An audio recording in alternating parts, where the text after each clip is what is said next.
maybe it's just a case of that. A bit like Conrad, you know, so talented, great player, left-hander. Such a good potter of the ball, but he's another one that's trying to just break through. Shane Van Boening has broken through to the last 32. The 5-time US Open champion and 1-time champion of the world has ended the run, the impressive run actually, of French player Alex Montpellier by 10 racks to 4. Van Boening will now play either Chris Melling or Ramazan Akdag, and there's no telling at the moment which of them it's going to be, because that one is level at 8-all.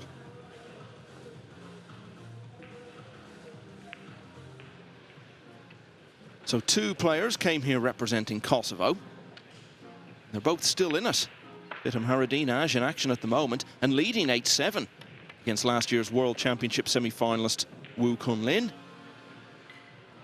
Here on the main table, it's Labinot Markaj. Not someone we know a great deal about, Carl. No, not at all.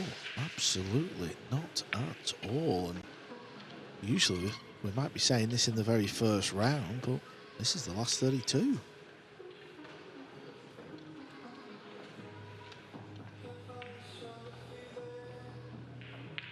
Okay, well, he's won the lag, and he'll start us off. Big task for him, facing the former world and US Open champion.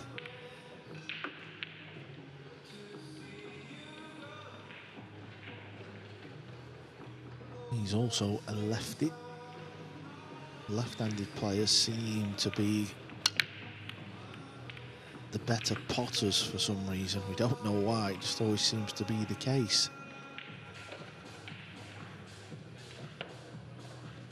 Always very appealing to watch, though, aren't they, in any sport?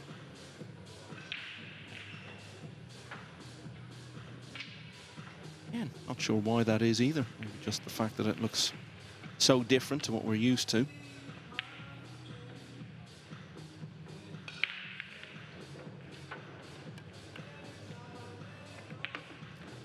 Well, they both had to go to the loser's side, albeit that when Markaj was sent there, it was anything but unexpected, because it was Francisco Sanchez Ruiz who beat him. Now, the score was only 9-6. So that tells us a lot about the abilities of Markaj. And he came through 3 matches on the loser's side against Hai Long Lee of Vietnam. Good win against Jan van Lierop, the Dutch player who got to the last 16 in Hanoi last year. And then he beat Sullivan Clark of New Zealand in loser's qualification round. Already today, he's taken out the former Mosconi Cup player, Nick Vandenberg of the Netherlands, 10-7.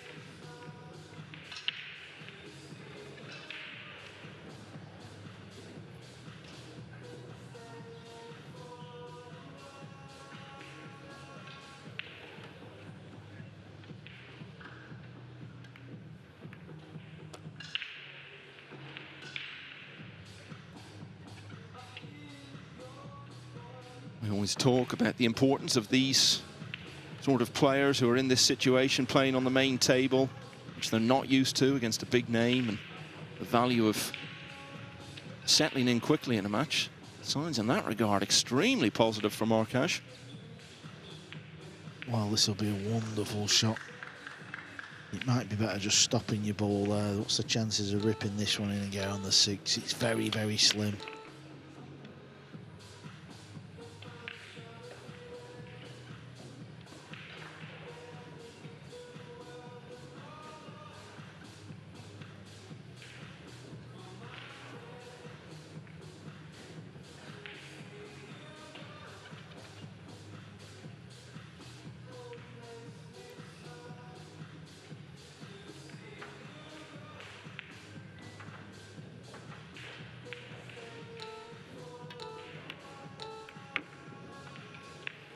Well, he managed to get some sort of position on the 6. Still needed a good pot, but he's found it. That's a great chance now for a break and run in the opening rack.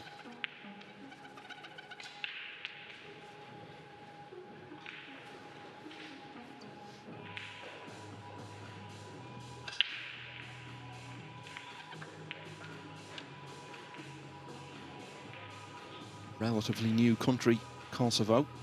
Only about 1.5 million people live there.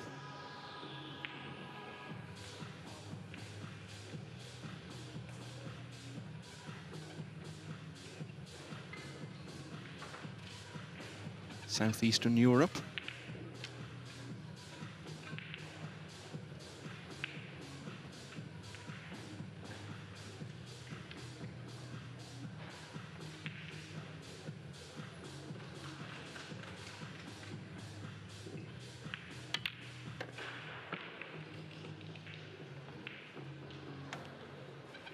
It's been a really good finish, this, you know.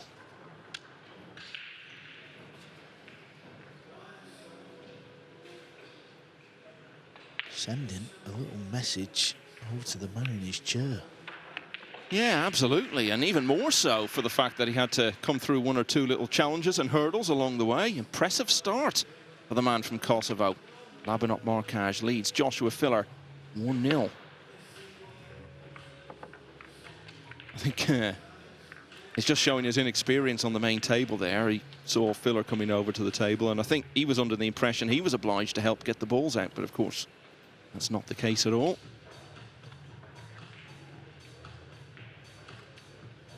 Mateusz Sniegocki of Poland, who's been a quarter-finalist here in Fulda in the past, is on the hill at 9-5 against Nick Malai. And Fitim Haradinaj, the other player from Kosovo in the event, is also just one away from victory. 9-7 now over Wu Kunlin. 7-all between Niels Fine and Ralph Souquet. 8-all between Chris Melling and Ramazan Akdag. I'm not sure we gave you the final result on the Feder Gorst match, but the world champion has won 10-2 against Salvador Garcia. Sanjin Pelovanovic has turned it around. He's on the hill now, 9-8 against Gary Wilson. Daniel Massiol 8-6 up on the UK Open champion Robbie Capito. 5-all between Victor Zielinski and Dennis Graba. Lucius Yap pulling away a bit against Elliot Sanderson. That's 5-2. Konrad Yusishin, we saw there a few moments ago. 6-5 ahead of Skylar Woodward. Simon Kural 3-1 up on Dote Kien. And Alexa Pechelge is leading Imran Majid 6-4. Winner of that gets a shot at the world champion, Feder Gorst, in the next round. Well, these two are already through to the next round, the last 32. Markaj is 1-0 up.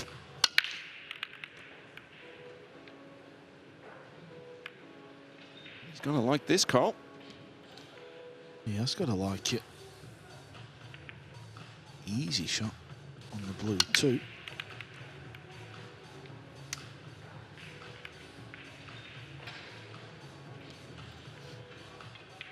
Pink 4 ball is the one that we've got to pay attention to, unless it goes past the 6, of course.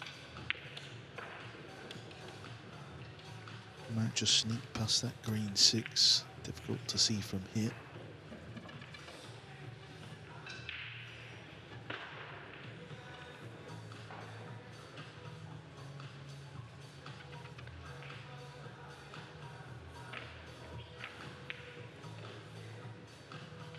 One other match this round where we already have a score to report. On table 2, Alexander Kazakis is the opener against Mustafa Alnar. Been one of the big stars of this week. Wouldn't quite call him a breakout star because, of course, beat Feder Gorst at the World Championship earlier in the summer, so we already knew about his abilities, but he's certainly enhanced his reputation here.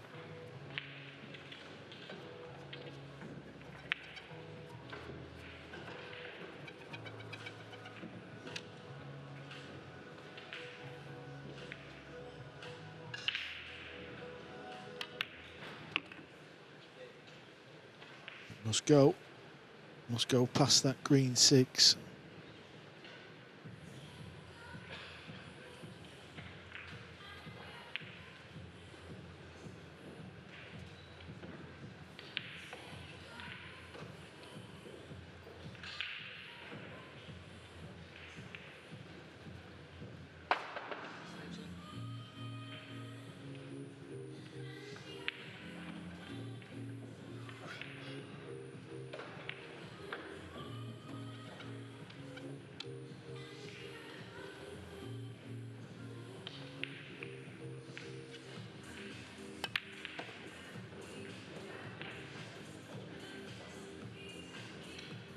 Look at this for a positional shot.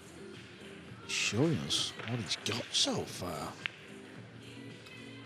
Well, it's the classic case of if this was the other way round and Filler had started like this, we'd be talking about him underlining what an outstanding player he is. This is really impressive stuff. Very new environment for him.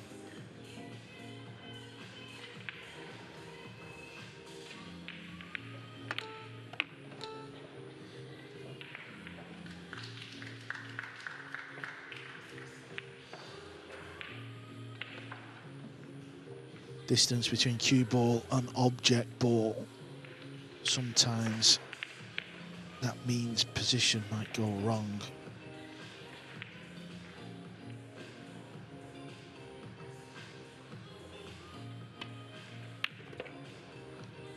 That was the pace. He played for it in the middle, but he's going to be shooting it in the top.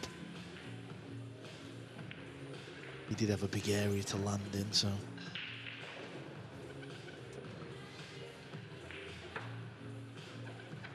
Looking at the middle, but must be for the cue ball. He'll definitely pop this ball in the top corner.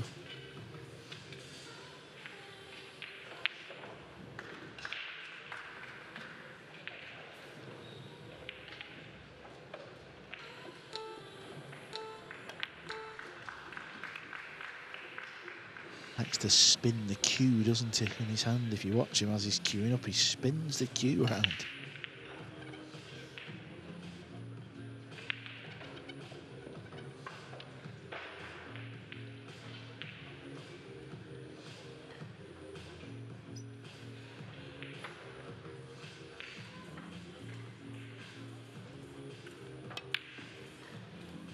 Oh, and just when it looked as though he was closing in on another break and run and a really impressive start to the match, he's thrown in a really bad miss on the 8, and Joshua Filler was out of his chair so quickly. In all probability, going to accept the gift. Level the match. Oh, what a chance for Markaj. It's the message it sends to Filler, though. If he knocks them 2 balls in, Michael, and goes 2 up, you can see the difference in messages. Now that's going to give Filler a right boost of confidence. Yeah, and we were talking there about how quickly he had settled in, and so often we see it on the main table. Someone looks as though they're going to be comfortable with the environment early on, then they miss 1 or 2, and suddenly they start missing a lot. So let's see if that happens to Markaj. And you don't need me to tell you, looking at him there, what sort of thoughts are going through his head. What an opportunity that was to lead the home country favourite by 2 racks to 0. But he's passed it up, so we're level. Now another German star, Ralf Souquet, has just gone 8-7 down against Niels Fye, and this is in the previous round now. Chris Melling and Fitim Haradinaj, both still looking for 1 more in their respective matches. Dennis Grabe is 6-5 up on Victor Zielinski. Daniel Maciol, the latest player to get to the hill. He was in the last 16 here last year. He's 1 rack and 1 round away from doing the same because he leads Robbie Capito 9-6. Simon Corral 4-1 up now on Dote Kien. Konrad Yusishin has just added another rack to lead Skylar Woodward 7-5. And Alexa Pechelge has 1 rack 11, so now 3 ahead of Imran Majid at 7-4. All those matches in the last 64. In this last 32 round that we're watching, Mickey Kraus of Denmark has won the first against Chang Yu Long, who we saw beating Jason Shaw on the main table earlier.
though, as the cue ball come back down the table, it bumped into the purple 5 and knocked it onto the 9. I don't think this 5 pot's in the corner. I think he's going to play for a combo.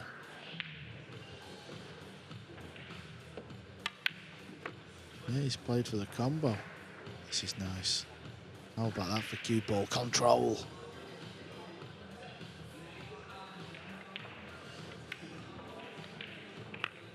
And how about this for a quick turnaround? Joshua Filler would have been sitting in his chair only about 6 or 7 minutes ago, thinking he was going to go 2-0 down. Now, with that 5-9 combination in the side, he clinches his first lead of the match at 2-1. Matej Sniagotsky is through, quarter-finalist here in Fulda the summer before last. Pole has beaten Nick Malai by 10 racks to 5 and will now play American Mosconi Cup player Shane Wolford in the last 32.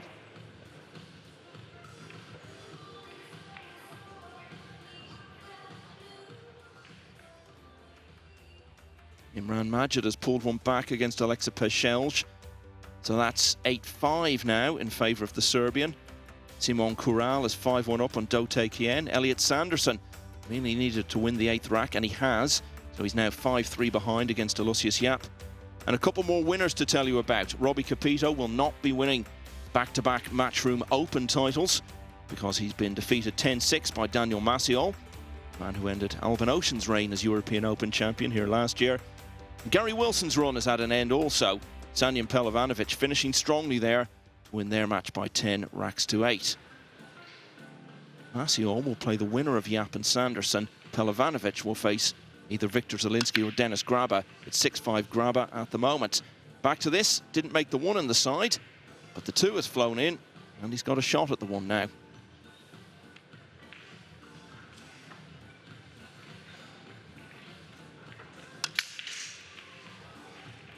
I'll tell you also, we've got a hill-hill finish going on table 11. Ramazan Akdag of Turkey has just levelled at 9-all with Chris Melling. We may well go hill-hill on table 8 because Woo Kun Lin has got it back to 9-8 behind his match against Fitim Haradinash.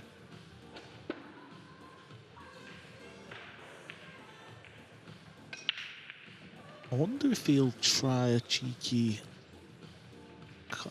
clip on the purple 5. Yeah, not sure what went on there.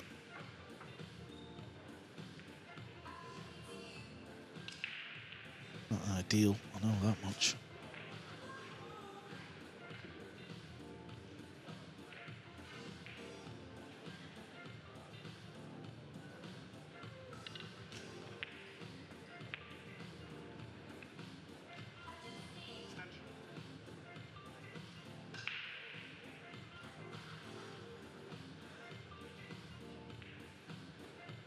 Filler, one of 4 Germans to make single elimination from a starting contingent of 46.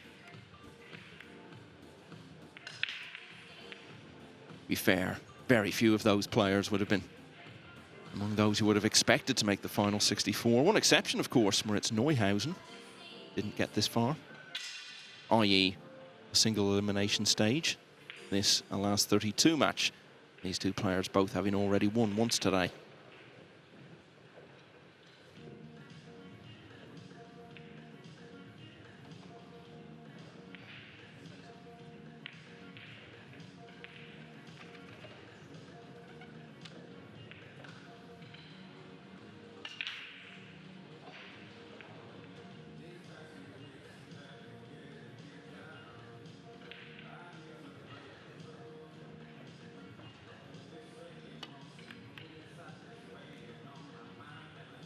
Well, we know where the 3-9 is, don't we?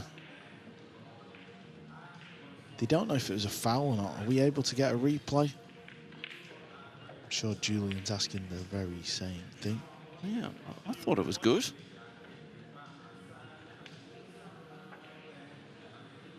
I was pretty sure he got the 3 first.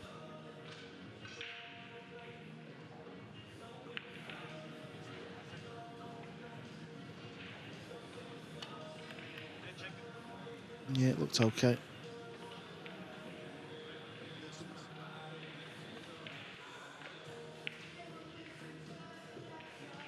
I mean, regardless, he's going to go for the 3-9 combo. The only difference is if he's got ball in hand, it's unmissable, the combo. Yeah, huge difference in difficulty, really. But I think you'd still fancy Filler either way. But I don't think he's going to get ball in hand here. With you, it looked pretty conclusive.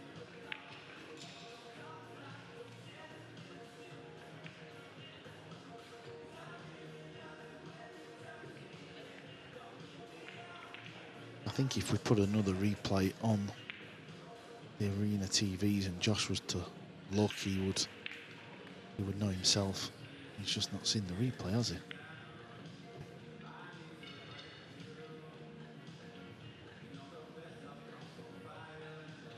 I'm not sure what the delay with this is. Unless now there's a delay for some other reason.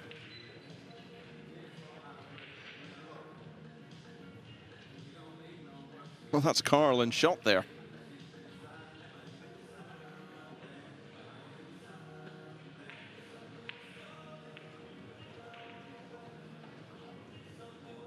Yeah, I'm not really sure about this in terms of what the protocol is, particularly when you got cameras on a couple of tables.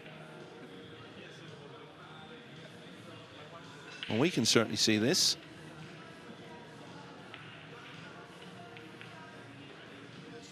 And I think we can see that down on the arena floor, so.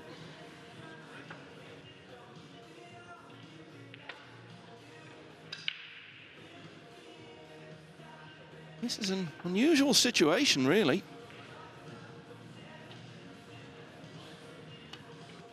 Waiting about 2 minutes for this now, and obviously the shot clock has been suspended. Now they're discussing the matter, and looks like it's all quite cordial.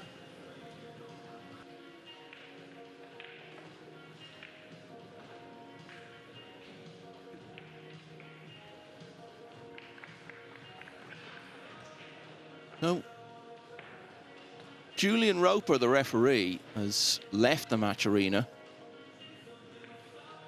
and is now up actually in our production area having a look at it. I think Markaj was quite sympathetic to Filler there in terms of their discussion and was agreeing that it was tight, and Filler seemed to be saying, yeah, but want to have a look at it. Didn't seem to be any great disagreement. Anyway, it's all sorted now. And after all that, even without ball in hand, Joshua Filler makes the combination anyway. It was a 5-9 to clinch the third rack. It's a 3-9 to clinch rack 4. Now won 3 in a row. Well, that was an unusual situation all round, Carl. Yeah, Julian does have a TV down there. I think he was a bit froze on the spot. Like missing the 9 ball. I think the referee had a bit of a mad one there.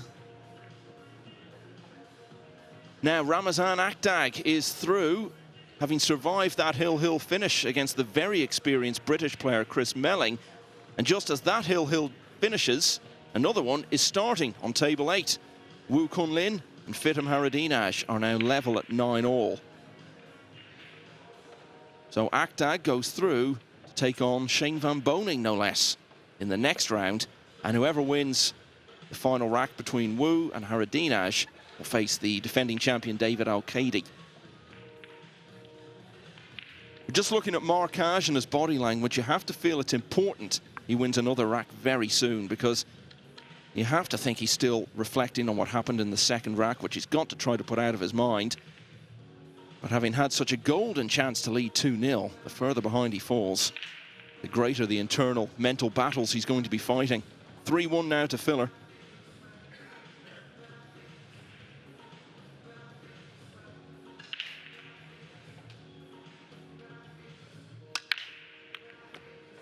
Oh, it's a wonderful break. We spoke about his break yesterday, didn't we? We said it's improved so much, and there you see it. And we've seen other players struggle, but he has really improved that break. Yeah, started well in this tournament. Got through his opening match against Sebastian Rudek, also from the host nation, without losing a rack. And then comfortable against Christian Surdea of Romania in the next round. But then, incredibly, 8-0 down against Mustafa Alnar. Did get a few back, and knowing Filler, he will still have fancied his chances of turning that one around, but it was too much to ask. Alnar winning 9-3. And he went to the loser side and faced Kostas Koukiadakis. Got off to a great start, and it all seemed quite inevitable what was going to happen, but it wasn't quite like that in the end. Koukiadakis got a few back. Filler started to make a few mistakes here and there. In the end, though, the German won 9-5, and earlier today faced Jonas Suto, who's been a ranking event winner this year on the World 9-Ball Tour. 10-4, Filler came through that one.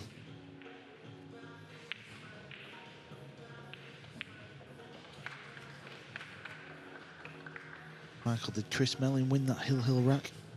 No, he lost. Ramazan Akdag. Wow. 10-9. Filler's picked up his pace of play here. He seems a different player today than yesterday as well.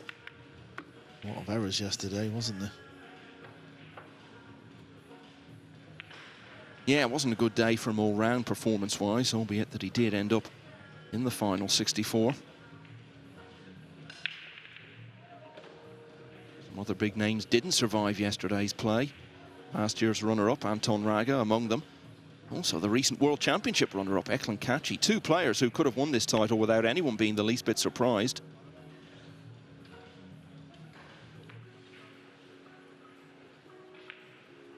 This rack has probably only taken about as long as it took to sort out that ball and hand business in the previous rack.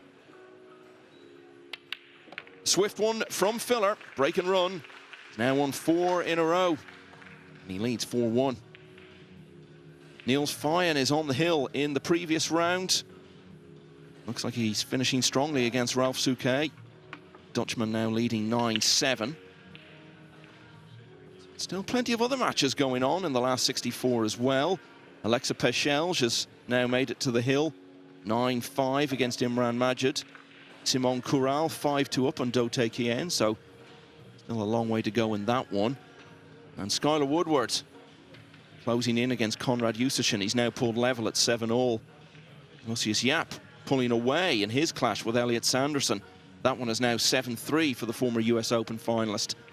Dennis Graba has a 7-5 lead now over Viktor Zielinski.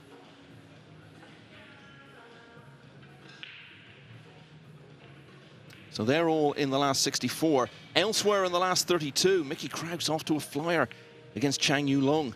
Kraus leading 4-1 as he looks for another good run in a matchroom event this year. Went deep at the World Championship. Johan Chua is 2-1 up on Ko Ping Han. Alexander Kazakis made a very good start against Mustafa Alnar. It's 3-0 now to the former World Masters champion.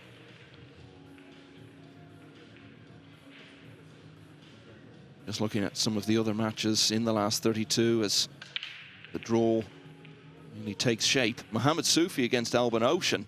And of course it was Soufi who ended Ocean's bid for a record-equaling 3rd world title in Poland last year.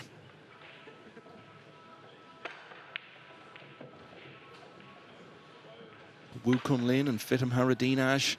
Hill, as we were saying, on table 8. Still playing that deciding rack.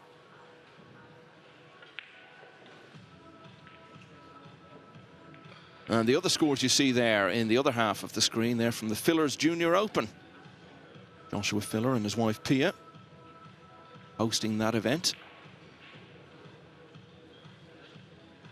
Become standard really now at these big Matchroom Open events to have a junior tournament alongside. And Lucius Yap has got another one on the board against Elliot Sanderson. That's 8-3. It was close going for a lot of the way there, but a more experienced player looks as though he's making that count in the later stages.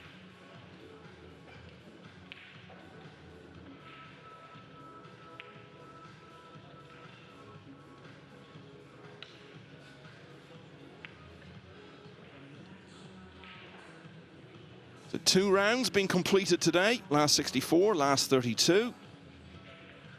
Then we get into the weekend. We'll be down to only 3 tables left for the last 16 in the early session tomorrow. Quarterfinals tomorrow night. And then just a single table for the final day. The two semi-finals back-to-back, both raced to 11. And the final then raced to 13.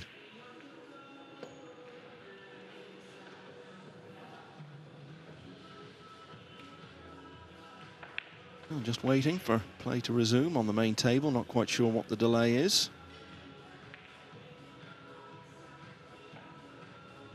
Yeah, you can look at this event like 3 stages, can't you?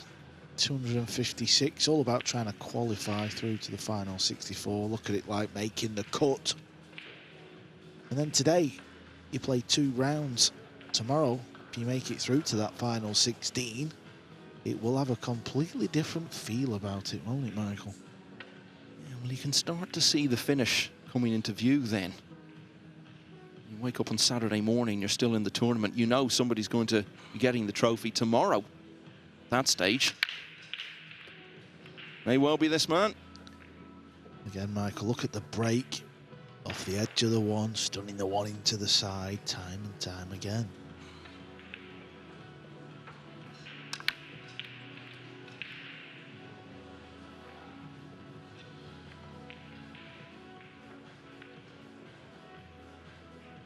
May have changed a bit now with all the success that Gorst has had over the last few months, but really in recent years, we've tended to come to these tournaments and find many people citing Joshua Filler as the favourite, and it feels as though he should be, but actually his record in the matchroom events over the last couple of years, you look at it, is not quite what you might expect.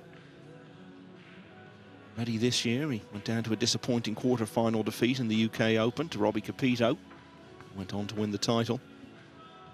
Last 16 of the World Championship, lost to Anton Raga. Well, I think we have this idea in our heads that he's always there in semi-finals and finals, and he often is, but equally so, a lot of times over the last couple of years where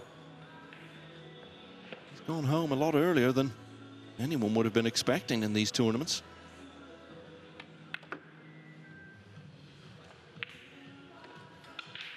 Think back to last year and the World Championship where Alex Pagulayan put him out in the last 64. He was beaten in the last 32 of the Spanish Open by Emil Andre Gangflo. US Open, which he's won before, didn't get past the last 16, albeit it did take the eventual champion, Ko Ping Chung, to put him out. Did have some good runs in these events last year as well. Finalist in the UK Open where he was defending, and semi-finals here, beat Fedor Gorst in the quarters.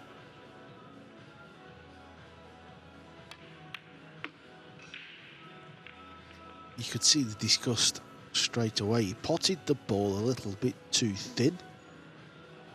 Hit it a little bit too hard as well. And watch where the 6 ball goes in. See how it rattles and goes in. As soon as he hit it, you know, all the years of practice, you know as soon as that back arm and the cue hits the cue ball, if it feels sweet, if it feels bad. That's why he just walked away straight away. He knew it was a horror show. This is what he has been doing, you know, he's been getting himself in these positions, look like he's going to run away with a match, and then something a little bit silly just kind of keeps his opponent in the match, in the hunt.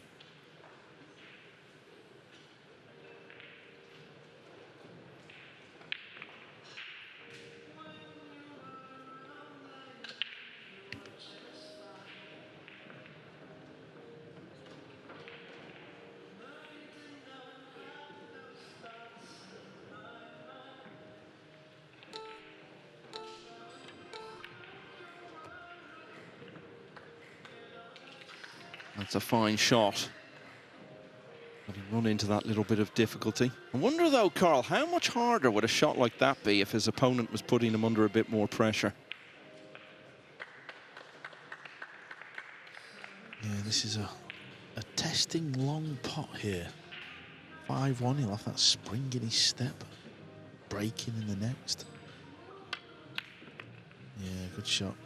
He does that a lot, Phil. He doesn't overdo it with the cue ball. A lot of players might have hit that a bit firmer, trying to get straight on the 9. Josh Knowles just popped the 8 at the right pace and give me a look on the 9. He's just totally dominant at the moment, isn't he, in this match? And Joshua Filler is already halfway to the winning line. It's 5-1.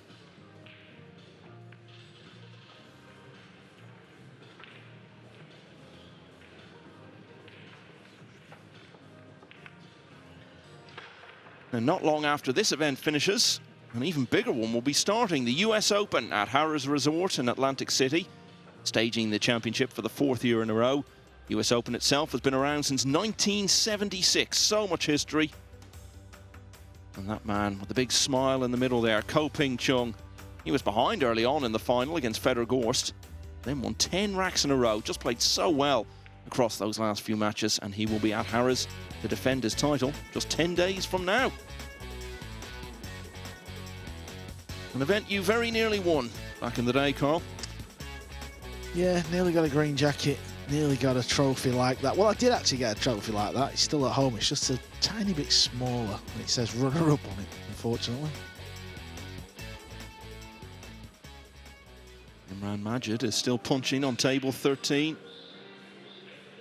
51-year-old British player has won the 15th rack, but he still needs to win another 4 in a row now against Alexa Peschelj, who was a semi-finalist at the US Open last year.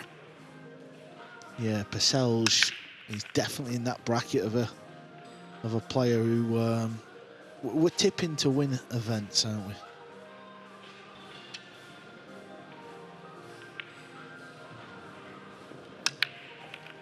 Like a robot as the one ball disappears.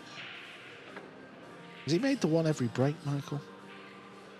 No, not in rack 4. Did make a ball off the break, but it wasn't the one.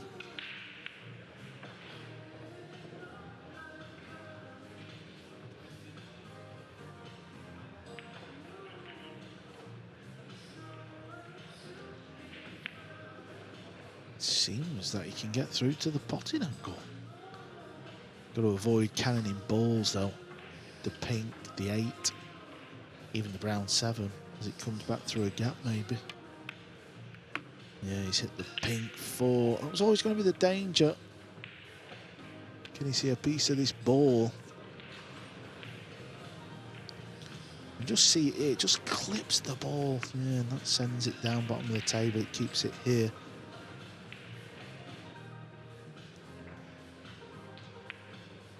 Don't know how much of this ball he can see, but if he can see it full enough, don't be surprised if he starts swinging at the 9 ball.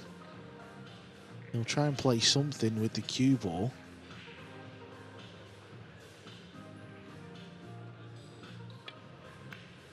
Oh, he could cut it in the middle.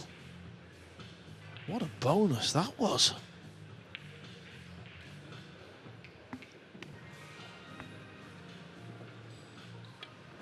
Labinot Markaj spending a huge amount of time in his chair at the moment, and of course, the more time he's sitting down, the more time he's got to reflect on that huge error he made in the 2nd rack.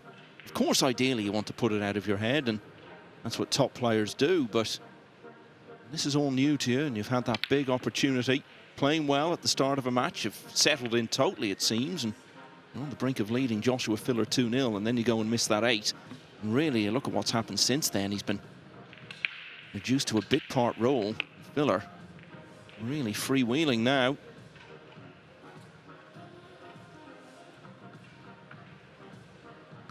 Tiny bit short.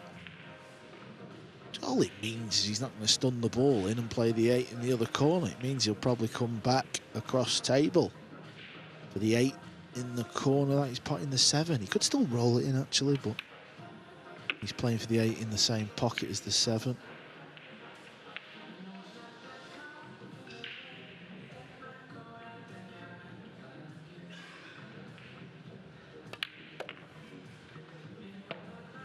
So it's going to be half a dozen racks in a row for Joshua Filler, and it's another break and run. This is as dominant a passage of play as you're ever likely to see. Labinot Markaj can do nothing about it at the moment. Joshua Filler is looking in prime form. He leads 6-1. And even if Markaj does go out, there will still be another Kosovo player still in the tournament, because Fitim Haradinaj has won that hill-hill finish against Wu Kunlin and will now face the defending champion David Al-Kaidi in the next round. Niels Fyan still looking for one more, 9-8 up against Ralph Souquet. Alexa Pechelge also on 9, but a bit more breathing space against Imran Majid. That one's 9-6. Skylar Woodward just edged ahead of Conrad Yusashin at 8-7. Simon Coural is 6-3 up on Dote Kien. Lucius Yap leading 8-4 against Elliot Sanderson. And Dennis Graba has made it now to 8-6 against Victor Zielinski. All those matches in the last 64. This is the last 32. Joshua Filler looks as though he's in a hurry to reach the last 16. Just looking at other matches in the last 32. Filler makes the one in the side yet again. In this round, Alex Kazakis 3-1 up on Mustafa Alnar. Johan Chua now leading 4-1 over Ko Ping Han. And Ko Ping Yi is also trailing, albeit only 1-0 to Oliver Sholnocki. Chang Yu Lung has won a couple in a row to get back to only one behind now against Mickey Kraus at 4-3.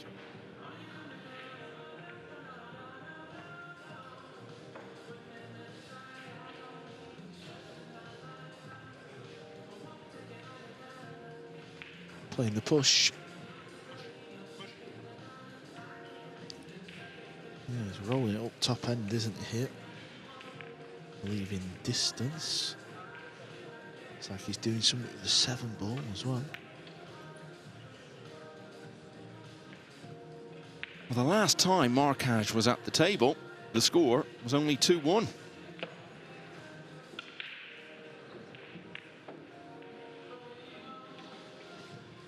Little 3-pack from Filler. It's amazing how a match can change in direction. I'm not saying Markaj will have gone on to do this, but you know when you miss that 8 ball, easy 8 ball to go 2-0 up.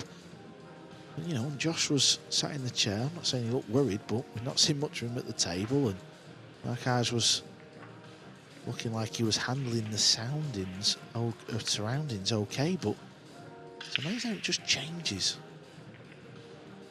Yeah, and I think more so for someone like him. Obviously, if Filler did that, of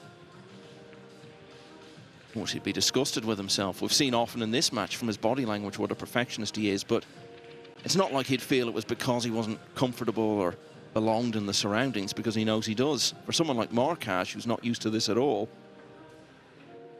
going to play on the mind an awful lot more.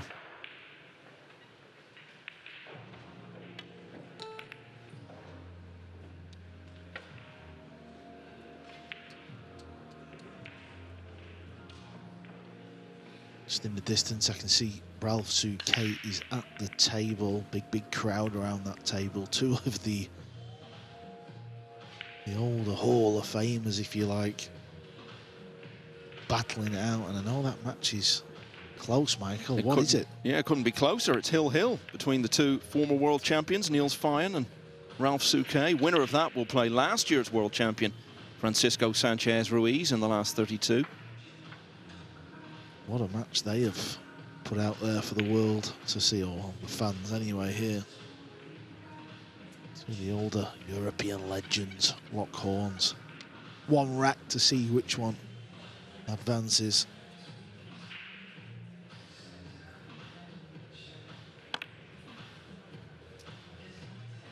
Well, they battle it out. Another veteran former Mosconi Cup player has bowed out of the tournament. Imran Majid has gone down 10-6 to Alexa Pechelge, who will now face the man of the moment in pool these days, Fedor Gorst, for a place in the last 16.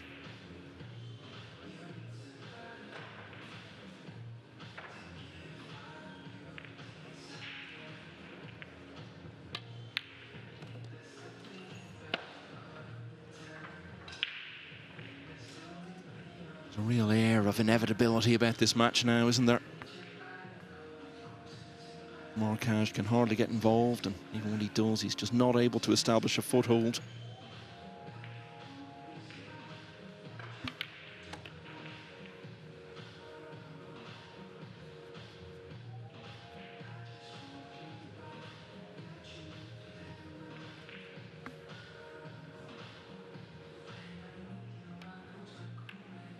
I know sometimes we in the media could perhaps leave ourselves open to accusations of creating narratives that aren't really there, and we've spoken so much about Joshua Filler really wanting to win a big title in his home country, and I did ask him at the World Masters earlier in the year, have we got it right? Is it something that's important to him? If anything, his answer suggested, it's even more important to him than we thought. And perhaps even a bit more since then, because he did go so close in Hildesheim. If he keeps playing like this, he should go close again here in Fulda this weekend. He lost the opening rack, looked like he was going to lose the second, but it's now 7 in a row for Joshua Filler. He only needs 3 more, and his day's work will be done.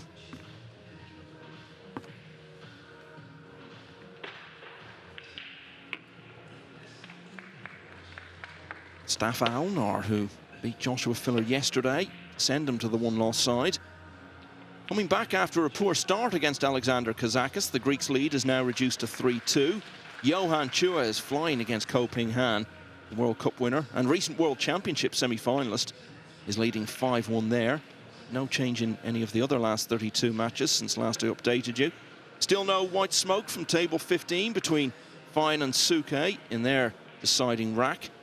That's in the last 64. Dennis Graba leading Victor Zielinski 8-7 in that round. Simon Kural 6-4 up on Do Tae Kien. Filler really cruising here now.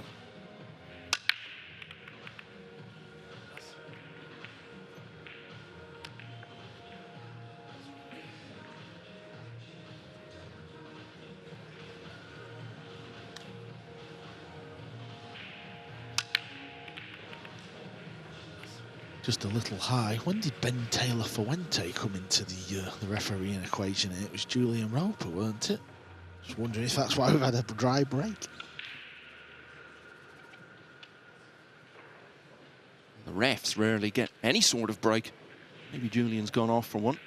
Meanwhile, just as I was talking about Filler cruising and being dominant, he's produced the first dry break of the match. Yeah, and he's in a world of trouble here. I'm keeping an eye on that table between the two Mosconi Cup European legends. There's a lot of balls still on the table, Michael. I think they're both playing on the 2, and it looks like Fayan's hooked on the blue 2, so I'll try and keep you guys up to date.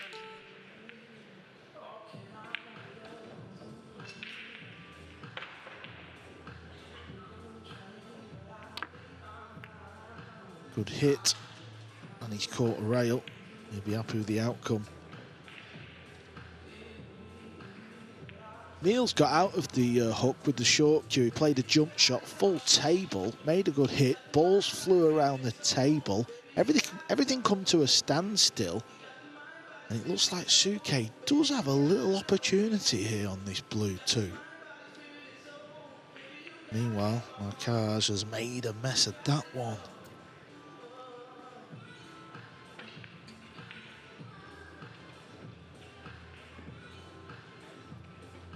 Filler must be looking at this now and thinking, well, even if I do give him a chance, unless it's a really good one, he may not be able to take advantage of it at all, because it's just become such a struggle for Markaj. And if you didn't see the start of the match, I really can't tell you how comfortable the man from Kosovo looked early on. All smiles at the start, break and run in the first rack. Looked like he was going to do it again in the second. Missed the 8. And all Filler since. But the combination not quite coming off for Filler. Yeah, it's a bit of a weird one, that. He got down as if he really fancied it. And seemed to miss it by quite a way. He didn't even hit the jaw. Ralph Suke potted that 2 ball. And he's got a nice angle on a 3 ball. There's 1, 2, 3, 4, 5, 6 balls left on the table. 7 balls. Just spotted the 8 ball hiding on the left long rail.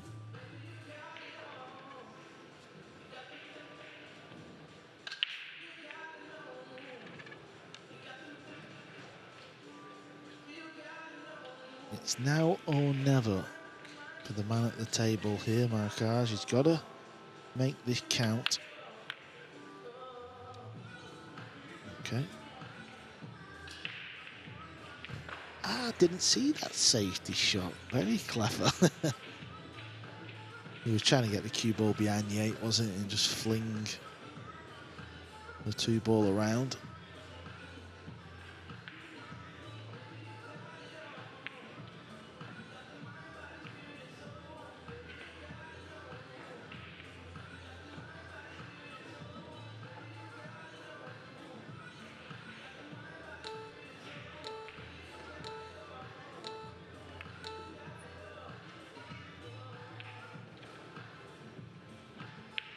You are allowed to do a deliberate foul. It just means you're giving up ball in hand. So he just tried to tie the green 6 and the 9 up.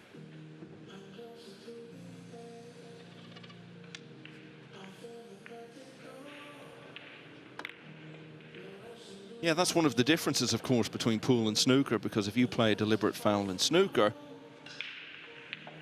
balls go back. Interesting thing here, because if the 6 and the 9 have finished in a combo, which it doesn't look like they have, that would mean Filler has got to make sure he hits the 2. Because if he didn't, he could have played the combo. Got to hit a rail after contact as well. Oh, and he's missed it. Well, he's going to lose the rack. Look where he's knocked the 9. Markaj with ball in hand. You have to feel the way it's been going. Markaj needed something like this. Trouble the scorers again.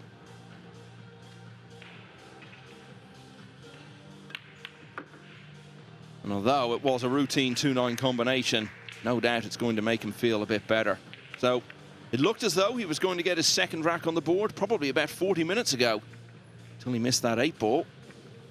He's finally made it to 2. Difference is now, instead of being 2-0 up, that one means he only reduces his deficit to 7-2. Now, Skylar Woodward was involved in a close one for much of the way against Conrad Yusashin.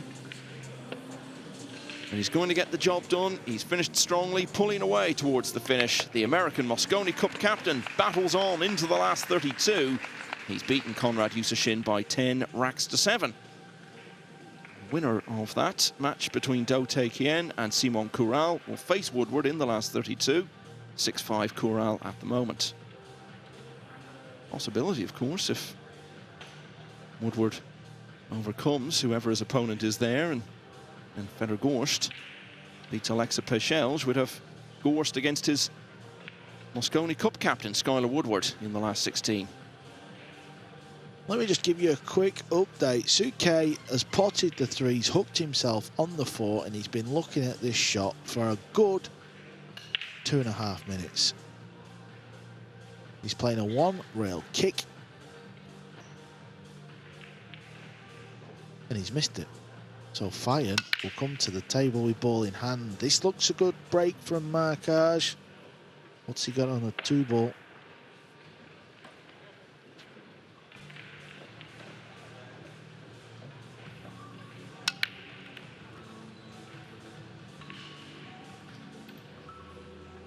Keeping you posted on events in the previous round. Denis Graba of Estonia is now on the hill at 9-7 against Viktor Zielinski. Zielinski, another player we talk about a lot coming into these big events, and someone we see as a contender to win one of them, and then he comes and goes out a bit quietly. Danger of doing so again. Needs to win the last 3 racks.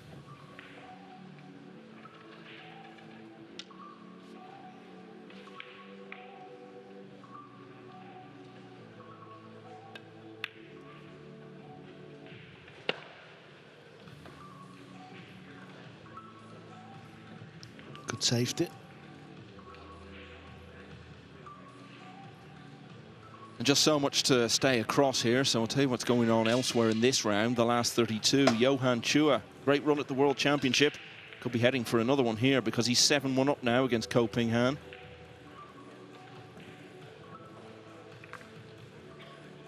Mickey Kraus has pulled a couple clear once again against Chang Yu Lung. That's 5-3.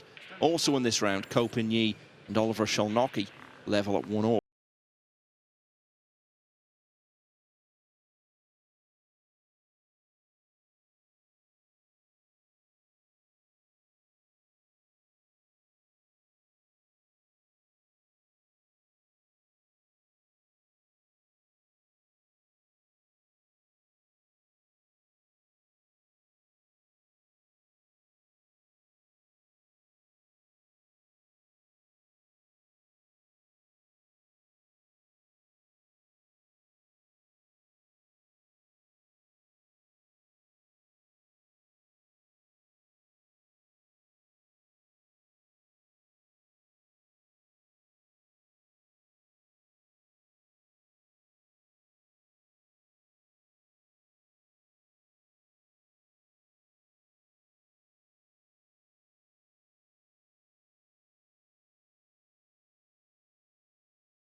Still no result in that hill-hill finish between Niels Fine and Ralph Souquet. Fine is at the table. I think he's on the 7-ball, Carl, but he's not ideal on it. Is that right? Yeah, it looked like he potted the 6, didn't it? And knocked into the 7. Little bit too hard. And now he's left a bit of a stretchy one with the extension on his cue, cutting it along the bottom rail. The 7's pretty much around the middle part of the bottom rail. Meanwhile, back here, Joshua Filler is in again. Chance to get back to normal service after losing the previous rack.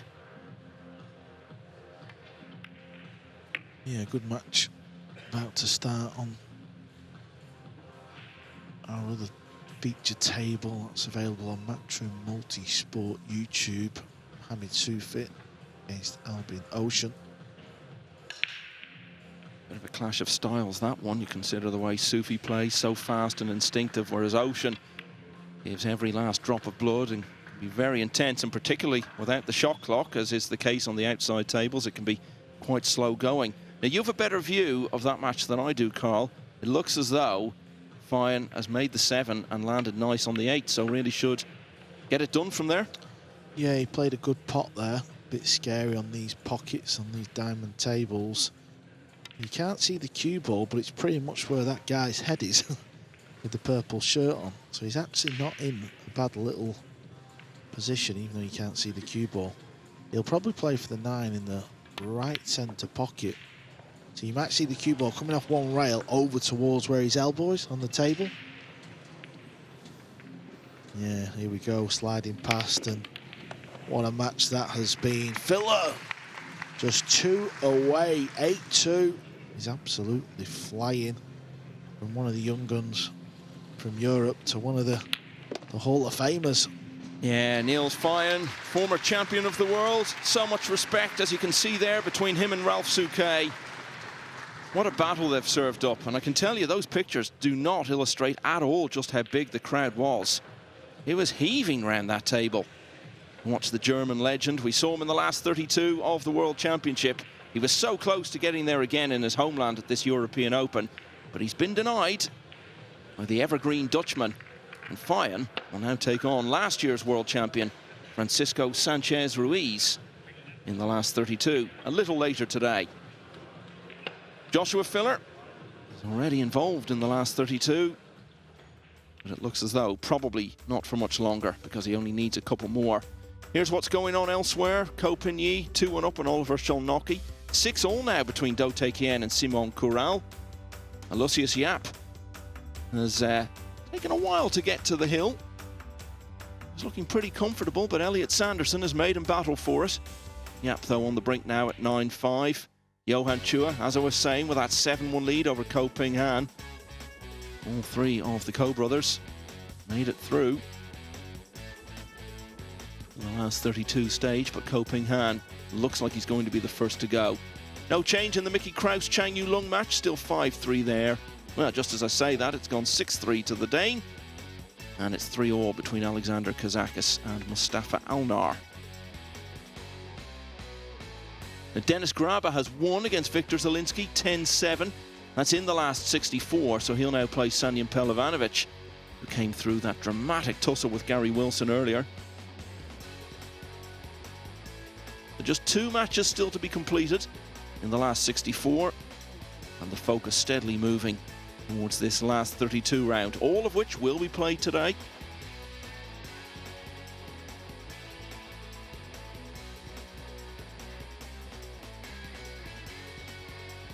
Just talking about all the Ko brothers making it through to the last 32. Ko Ping Han, well, he's got one back against Johan Chua, but still a long way to go at 7-2 down. If the 2 more familiar Ko brothers both win their matches, they will play each other in the last 16 tomorrow. Ko Pin-Yi, as I said, 2-1 up on Oliver Szolnocki. Ko Ping Chung yet to start against last year's Spanish Open runner-up Mark Meisterbosch. It's not always been pretty in the past when the Kos have played each other, Carl. Oh, it's been pretty dreadful, hasn't it? It seems to be just too much for the brothers. It's understandable, I suppose.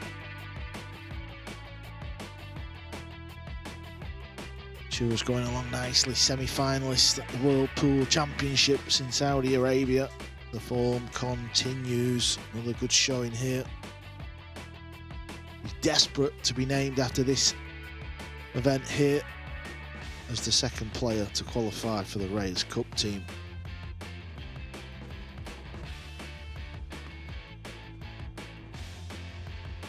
Yeah, Chua in pole position for that at the moment. Already know Lucius Yap has had his place confirmed some time ago. Chua is leading the race for the second automatic spot on the Asian team, which will be confirmed this week. He knew coming into the event that the only way he could be overtaken would be if one of a handful of players actually won the title. So looking good for Chua and looking good for Filler in this match. He's made the one on the side again. Two's also gone down. In fact, he's potted 3 balls in total. He's got to look at the 3. Yeah, Robbie Capito sits in 3rd place, but he's out. He's out now, yeah. So Raga's out. He was someone who might have felt might have a chance, although that would have involved Chua going out quite early. Ko Ping Chung, well, even if he won the title, he couldn't catch Chua. So looking at that, I think it's now just between Chua and Ko Ping Yi. Yeah, Ko Ping Yi is playing right now. He's playing Oliver Shulnocky.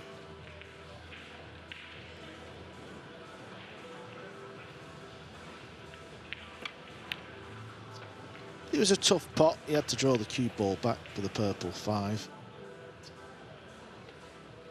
He might find himself in a spot of bother when he comes back to the table, Philip. At least he didn't leave a pot, though. That's all you can ask for when you miss a ball. Got to try and get behind the 8, which he does.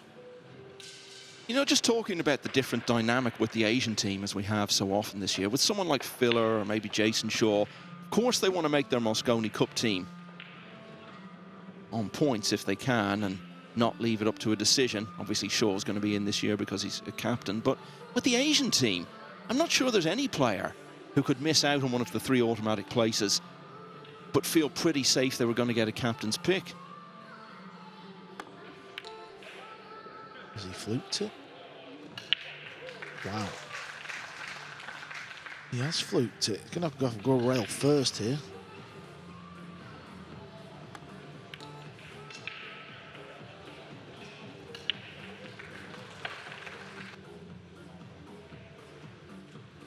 Rail first, can pop the 5, stay on the 6. Yeah, and if all that works out, in about 90 seconds' time, he should be on the hill. Well, he's on the 6.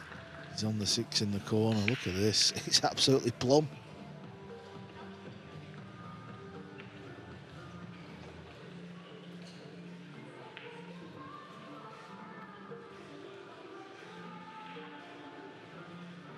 Has been a ranking tournament winner this year, the Derby City Classic. It's not one of the major events, as we call them, but there's a lot of history there. It's a very prestigious tournament, good field. Beat Pius Labutus in a hill finish to win that back in late January. It was actually the first ranking title he had won since October of 2022. Didn't land any of them last year. The only ranking final he got to in 23 was the UK Open. He was just blown away by a rampant Eklan-Kachi. Funny that. Held his hand up because he flicked the 9 and didn't get position how he intended, but he didn't hold his hand up when he flicked the 3. It's easier to raise your hand when you know the rack is pretty much taken care of. And it looks as though the match will be taken care of quite soon for Joshua Filler, because he's now won 9 of the last 10 racks. Unless Labinot Markaj can pull off the greatest recovery we've ever seen, Joshua Filler will be here for the weekend. Do Tae Kien has turned it round against Simon Corral in the round before this to lead 7-6. Winner of that place, Skylar Woodward.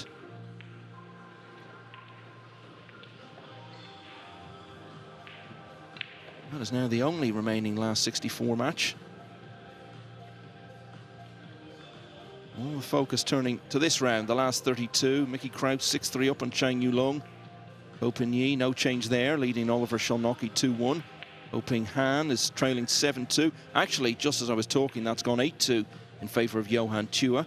And also an update on the Ko Pin Yi match. He's now leading 3-1 over Oliver Sholnocki. Looks as though Alexander Kazakis and Mustafa Alnar have become embroiled in an epic 7th rack. Kazakis was 3-0 up. Alnar got back to 3-all some time ago. It's been easy for Joshua Filler, really, hasn't it? Looked as though it might be different earlier on when Markaj made that encouraging start. But Filler has just been as dominant as you'll ever really see at this level. Now, he just needs one more. And this has come up pretty sweet too, Carl. Chance for the match for Filler. Another 1-ball on the break. He's broke really well in this match. And he's had opportunities, not off every break, by the way, but he's definitely had his fair share. And this is all you want to win a match. You want a chance like this.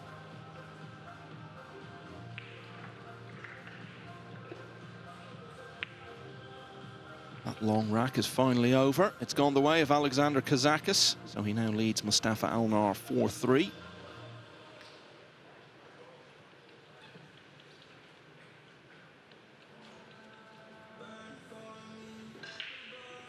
The winner of that match, I think we can now say with just about certainty, will play Joshua Filler in the last 16 tomorrow.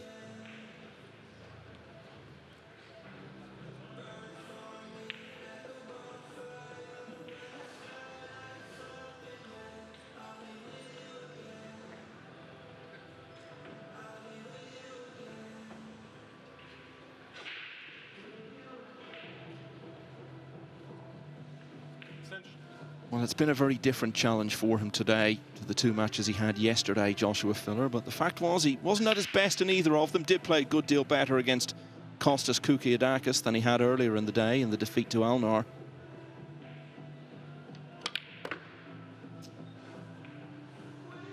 Although he hasn't really had much of a test to come through. It's been good for him to get back on the main table, where he hopes to be spending most of the weekend. Have a good workout, because really that's what it's turned into for him. I think we could see early on in the match Markaj really started to flag only a few racks in. But I guess, Carl, in terms of his form, it's perhaps hard to gauge too much from a match like this from Filler's point of view. Yeah, and he's not going to get the job done in this visit, is he?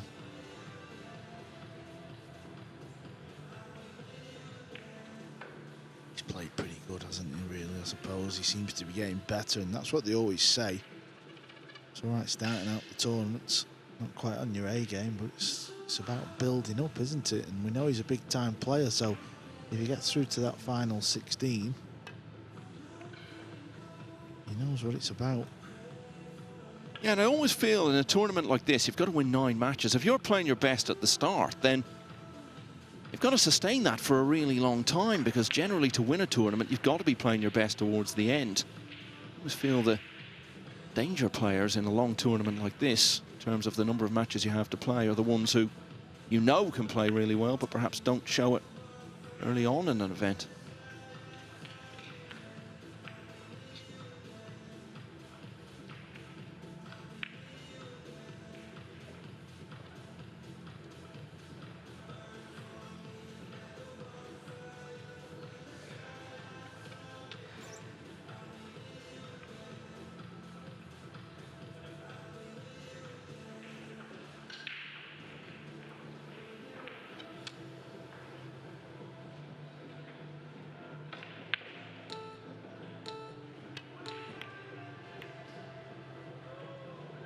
Wow, that was close, wasn't it? Yeah, I don't think anyone would have begrudged him a moment like that.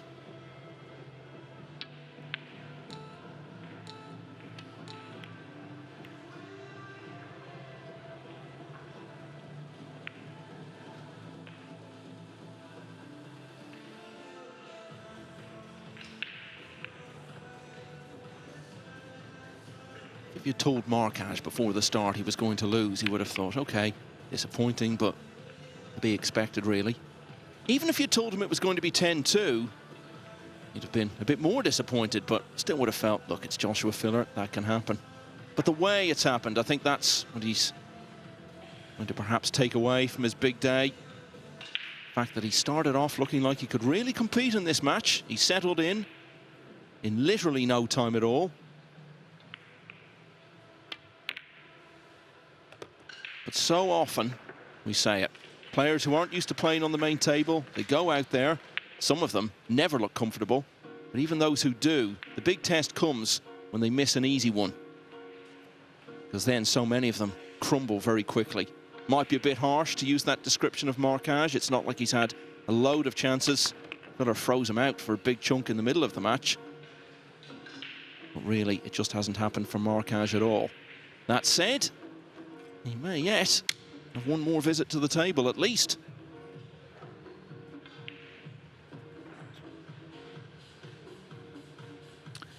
Yeah, he just can't get over the line. He knows he's got more chances to come. Such a big scoreline. He's in front too far not to get more opportunity.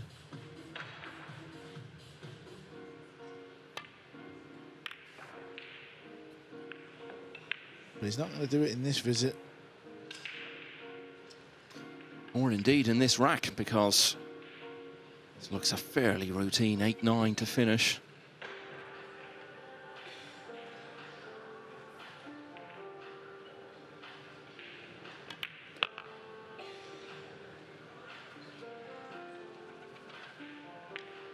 Said no one would have begrudged him the 9 in the side earlier in the rack. He's potted it in the other side. So Markaj has got the smile back on his face that we saw from him before it started. Joshua Filler still looking the winner all over. But Markaj will have at least one more rack of his big day on the main table. Filler leading 9-3. Zhang Yulong has won the 10th rack. Get it back to 6-4 down against Mickey Kraus. The other matches in this round, as you were. Meanwhile, in the one match still going on in the last 64, it's 7-all between Do Tae-kien and Simon Corral. Winner of that to face Skylar Woodward. So much still to come over the next couple of months. As I said, it's only about a week or so after this event finishes that the attention will switch to Atlantic City and the US Open. Then the Hanoi Open follows in early October, and straight off the back of that, it's this event for the very first time, the Reyes Cup, Europe versus Asia. We're still really some way from knowing what the lineups are going to be. Points races are on at the moment, and then both captains, who we don't know yet either, will have 2 picks. And the 5-man teams will square up in Manila, starting on the 17th of October. You remember the inaugural Moscone, Carl? Were you watching much of it? I don't think I was born, was I? You were 12 at the time. But yeah, very exciting when any new event begins, but also one particularly with the potential of the Reyes Cup. A bit of potential now in this rack for Markaj. This has turned out okay. Yeah, here comes the 2-ball. Can pot it in the corner or the left centre. Looks like he's going to try and get it through the gap. Well, he's hit the 3. And it's gone wrong. Who'd have thought he'd have hooked himself from that position?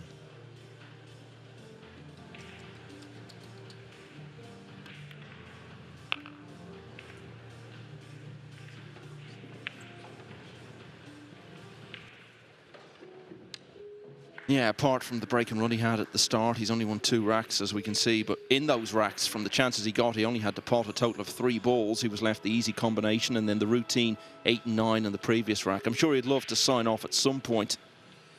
Like maybe running out of rack himself, just to take away that little bit of belief. Remind himself that he can do it on the main table. And there's a chance gone.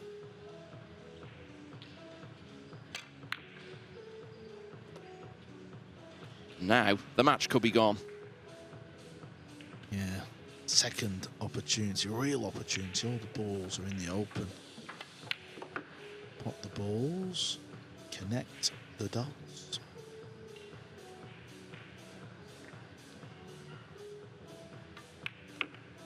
So easy to say in a situation like this. So I'm sure we'll see much more of this player from Kosovo, but I think we will, because he's not a familiar name. Come here and done really well. Even get this far. He had that good run in a strong field in a ranking event in Italy back in April. And the first couple of racks, until he missed that 8, he was looking pretty sharp. So I think he is a player we'll be hearing more about in tournaments to come.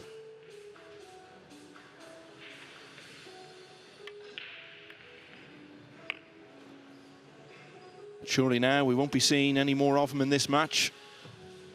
Joshua Filler has got his day's work done pretty quickly. Came through 10-4 against Honus Suto earlier in the day. He's going to be even more comfortable here. He'll be fresh going into the weekend. He's in the last 16. 4 wins away from finally lifting a big title in his home country.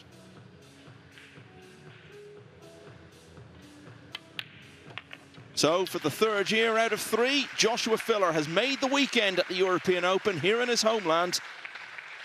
Labinot Markaj will remember that 8-ball in the 2nd rack for a long time. Joshua Filler may have a weekend to remember here. He's through 10-3. And the man who almost won this European Open in its inaugural year, Shane van Boning, will be up on the main table in a few minutes' time.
We've seen plenty of perspiration. Now we're seeing inspiration. Listen to the noise. This is to tie the match up. It all would have been there for him. My word!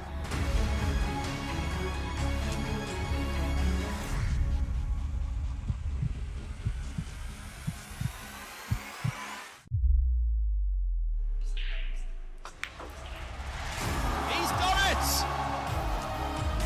And it will be the shot of the tournament. Magnificent, marvellous, magical.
I'd have loved to have seen America versus the Philippines, Europe versus the Philippines. And I think there will be the winner of the Mosconi against Asia or against the Philippines at some stage. There's a different tournament. There's definitely something on another event to do with Asia versus the Mosconi Cup winner. And that's all part of the bigger plan.